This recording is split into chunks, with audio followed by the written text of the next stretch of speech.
الحمد لله والصلاة والسلام على رسول الله أما بعد باب ما جاء في قوله وهو الذي يرسل الرياح نشورا بين يدي رحمته قاصفا تقصف كل شيء لواقح ملاقح ملقحة إعصار ريح عاصف تهب من الأرض إلى السماء كعمود فيه نار صر برد نشورا متفرقہ۔ یہ باب ہے اللہ تعالیٰ کے اس فرمان کے بارے میں۔ اللہ وہ ذات ہے جو ہواؤں کو بھیجتا ہے۔ نشورا وہ بکھرنے والی ہوتی ہیں، بکھیرنے والی ہوتی ہیں، بین یدی رحمتہ ہی، اس کی بارش سے پہلے۔ قاصفہ، قاصف کا معنی ہے تقصف کل شیء، جو ہر چیز کو توڑ کے رکھ دے۔ لواقح، لواقع کا معنی ہے ملاقح و ملقحہ، ملاقح کا معنی ہے اٹھانے والی، و ملقحۃ، اور پھر اس کو برسانے والی۔ اعصار، اعصار کا معنی ہے ریح عاصف تہب من الارض الى السماء، یہ وہ تیز ہوا ہوتی ہے بگولا جو زمین سے آسمان کی طرف اٹھتا ہے، کعمود فیہ نار، اس ستون کی طرح جس میں آگ ہوتی ہے، ستون کی طرح اٹھتا ہے اور اس میں آگ ہوتی ہے۔ سر، سر کا معنی ہے بردن، سردی۔ نشورا، نشورا کا معنی ہے متفرقہ، بکھری ہوئی، مختلف۔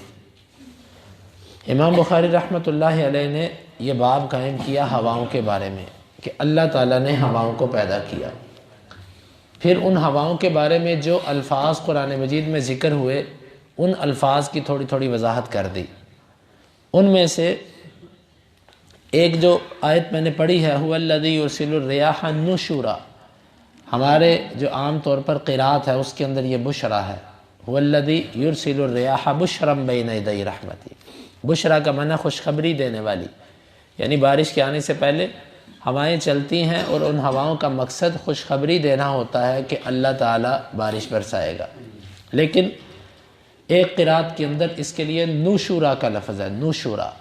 نشورا کا معنی ہے ناشر سے، ناشر کا معنی ہوتا ہے کسی چیز کو نشر کرنے والا، اس کو بکھیرنے والا، اس کو پھیلانے والا۔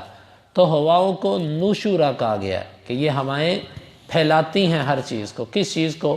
یعنی بکھیر دیتی ہیں، جب چلتی ہے تو ہر چیز کو اڑا کر ادھر ادھر کر دیتی ہے اور اللہ کی خوشخبری کو بکھیر دیتی ہے، اس لیے اس کو نشورا کہا گیا۔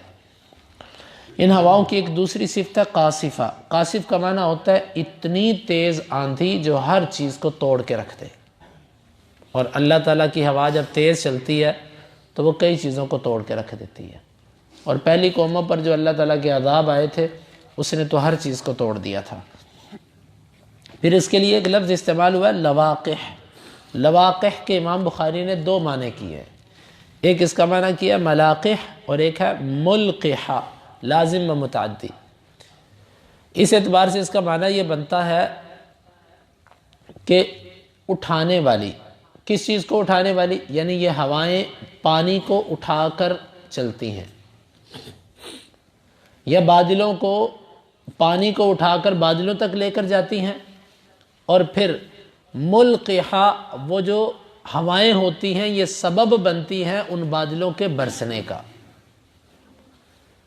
یا یوں کہہ لیجئے کہ یہ ہوائیں جب چلتی ہیں تو یہ نر اور مادہ، ہر جو پودا ہوتا ہے نا اس کے اندر نر اور مادہ ہوتا ہے، ہر پودے کے اندر، اور اللہ تعالیٰ کا یہ نظام ہے جس کو پہلے لوگ سمجھتے تھے کہ یہ صرف کھجور کے اندر ہوتا ہے، لیکن ابھی یہ سائنس بھی تسلیم کرتی ہے کہ ہر درخت کے اندر نر اور مادہ ہوتا ہے۔ تو جب ہوا چلتی ہے نا تو وہ نر اور مادہ کا آپس میں ایک دوسرے کے ساتھ ملاپ کرواتی ہے۔ یہ اللہ تعالیٰ کا ایک عجیب نظام ہے، اسی کو تعبیر بھی کہا جاتا ہے، تعبیر النخل۔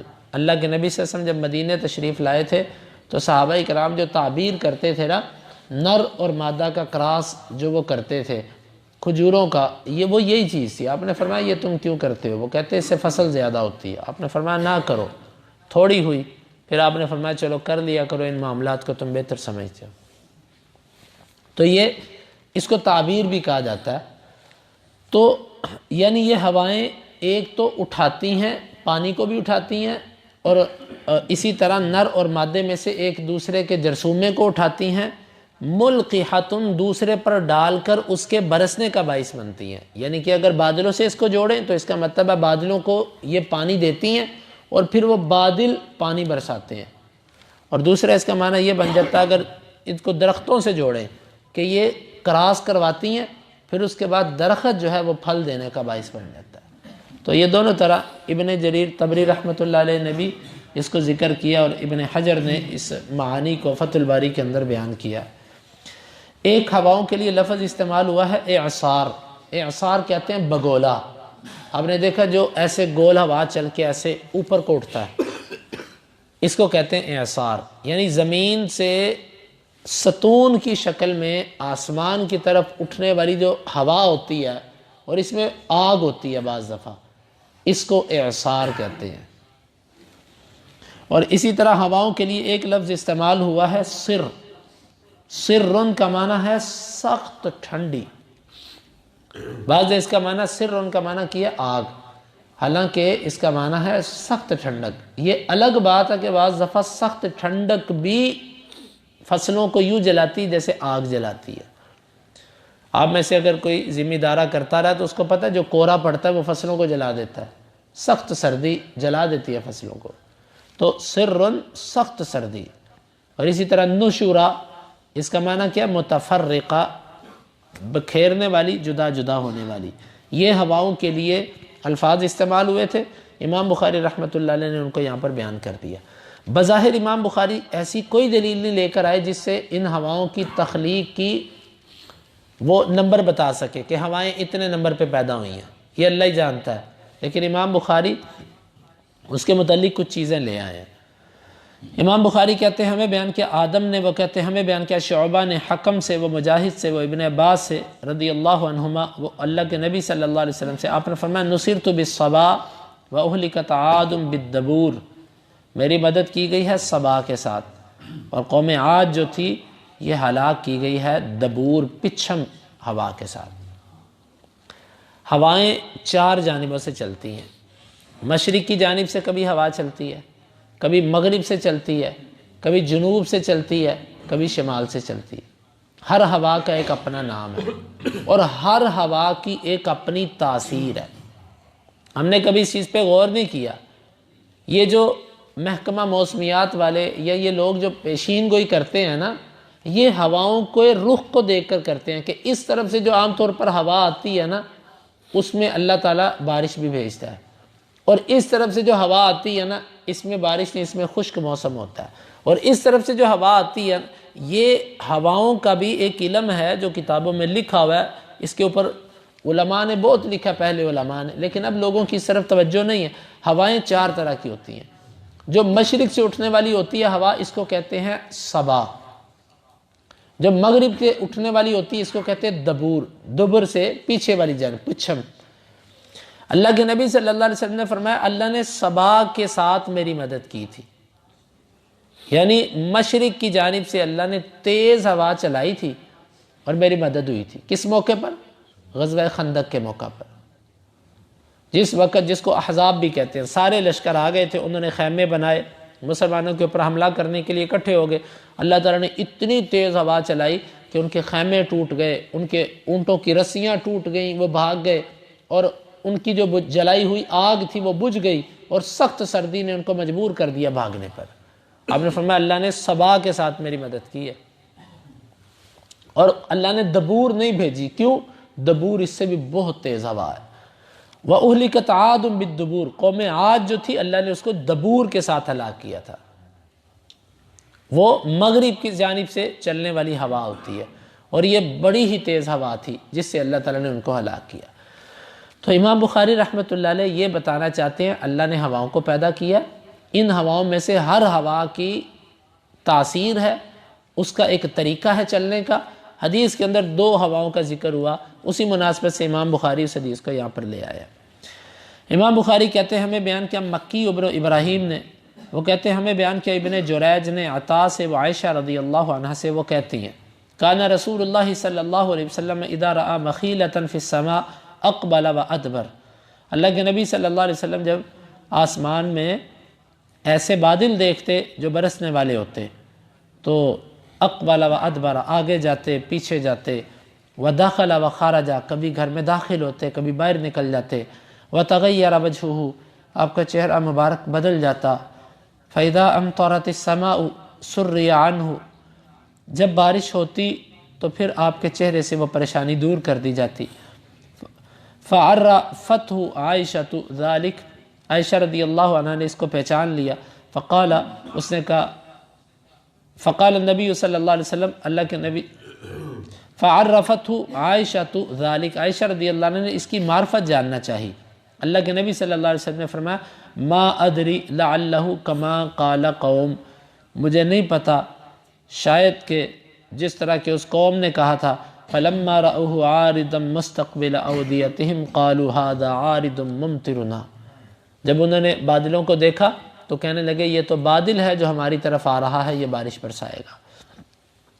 حدیث کا مطلب یہ ہے اللہ کے نبی صلی اللہ علیہ وسلم جس وقت بادلوں کو دیکھتے اور ایسے بادل دیکھتے کہ جو برسنے والے ہوتے تو آپ پریشان ہو جاتے، اس وقت تک آپ کی پریشانی باقی رہتی جب تک بارش نہ ہوتی۔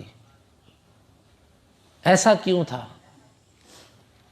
اس کی وجہ یہ ہے کہ جس بندے کے پاس جتنا علم ہوتا ہے نا، اس کا ڈر اتنا زیادہ ہوتا ہے، اور جو بندہ جتنا جاہل ہوتا ہے وہ اتنا بے پرواہ اور بے خوف ہوتا ہے۔ چھوٹا بچہ، اس کے پاس سے پولیس گزرے، اس کے پاس سے فوج گزرے، اس کے پاس سے چور ڈاکو گزرے، اس کے پاس سے قاتل گزرے، اس کو پرواہ ہی نہیں ہوتی۔ کیا خیال ہے؟ چھوٹے بچے 4 سال، اس کو پتہ ہی نہیں کون کیا ہے، اس کا علم ہی نہیں ہے بیچارے کو۔ اور بڑے آدمی کو پتہ چلے وہ چور گزر رہے ہیں یہاں سے، وہ بیچارہ گھر سے نہیں نکلے گا۔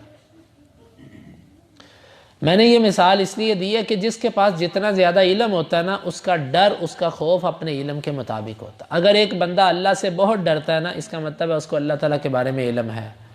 اور اگر ایک بندے کو دل میں خیال ہی نہیں آتا، اس کے مہینے گزر جاتے ہیں، سال ہر سال گزر جاتے ہیں، بس ایک رسمی سی عبادت چل رہی ہیں لیکن اس کے دل میں ڈر نہیں آتا، تو اس کا مطلب ہے کہ اس بندے کے پاس اللہ کی ذات کے بارے میں علم بہت کم ہے۔ اللہ کے نبی صلی اللہ علیہ وسلم کی یہ کیفیت کیوں تھی؟ کیونکہ آپ کے پاس اللہ تعالیٰ کی ذات کے بارے میں بہت علم تھا۔ تو آپ جب یوں بادل دیکھتے تو آپ کا چہرہ بدل جاتا، پریشانی کے عالم میں کبھی ادھر جاتے کبھی ادھر جاتے، جس طرح انسان پریشانی میں چکر کاٹتا ہے، کبھی گھر میں داخل ہوتے کبھی باہر نکل جاتے پریشانی میں۔ عائشہ رضی اللہ عنہ کہتی ہیں کہ یہ پریشانی میں اس وقت تک دیکھتی جب تک بارش برسنی نہ شروع ہو جاتی۔ جب بارش برسنی شروع ہو جاتی پھر آپ کی پریشانی کم ہو جاتی، ختم ہو جاتی۔ میں نے اس کی معرفت جاننا چاہی، میں نے کہا اس کی کیا وجہ؟ آپ نے فرمایا کہ میں ڈرتا ہوں کہ ہماری قوم اس قوم کی طرح نہ ہو جائے کہ جنہوں نے بادل دیکھ کر کہا تھا کہ یہ تو بارش برسائیں گے، لیکن ان بادلوں نے بارش نہیں، اللہ کا عذاب برسایا تھا۔ سورہ احقاف کے اندر اللہ تعالیٰ نے ذکر کیا اس قوم کا۔ تو مجھے ڈر ہے کہ کہیں یہ بادل بھی ہمارے لیے عذاب ہی نہ لے کر آئیں۔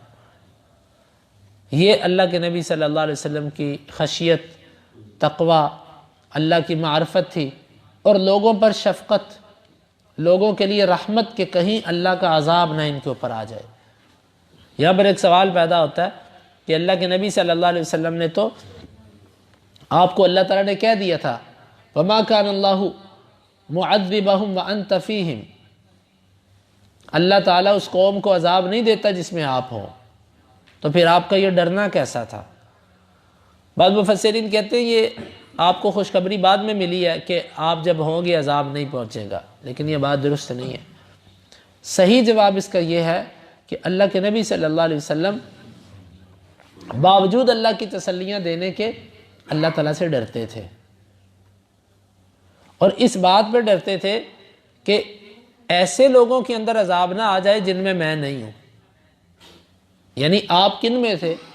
آپ مدینے والوں میں تھے، یا عرب کے علاقے میں کہہ لیجئے، تو جن میں آپ نہیں تھے ان کا ڈر تھا کہ نہیں تھا؟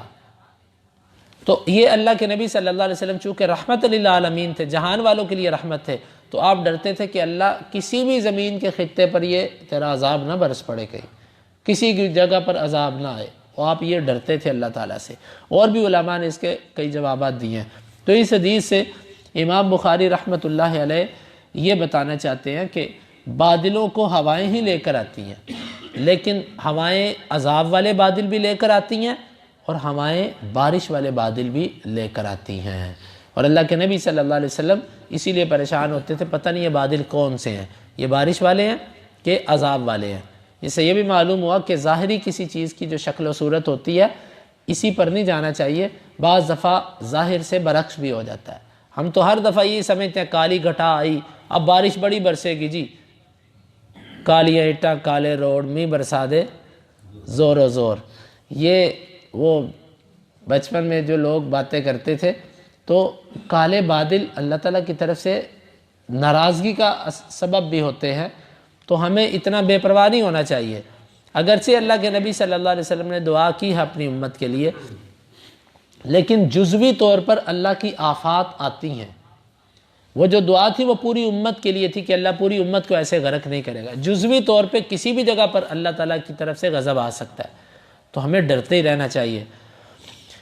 یہ اللہ کے نبی صلی اللہ علیہ وسلم کی جب ہمارے نبی جن کو اللہ تعالیٰ نے خوشخبریاں دی تھی وہ اتنا ڈر کے رہتے تھے، تو ہمارے لیے بھی اس میں سبق ہے کہ ہم بھی ایسی کیفیت کے اندر ڈر کے ہی جو ہے نا نبی کی سنت پر عمل کریں۔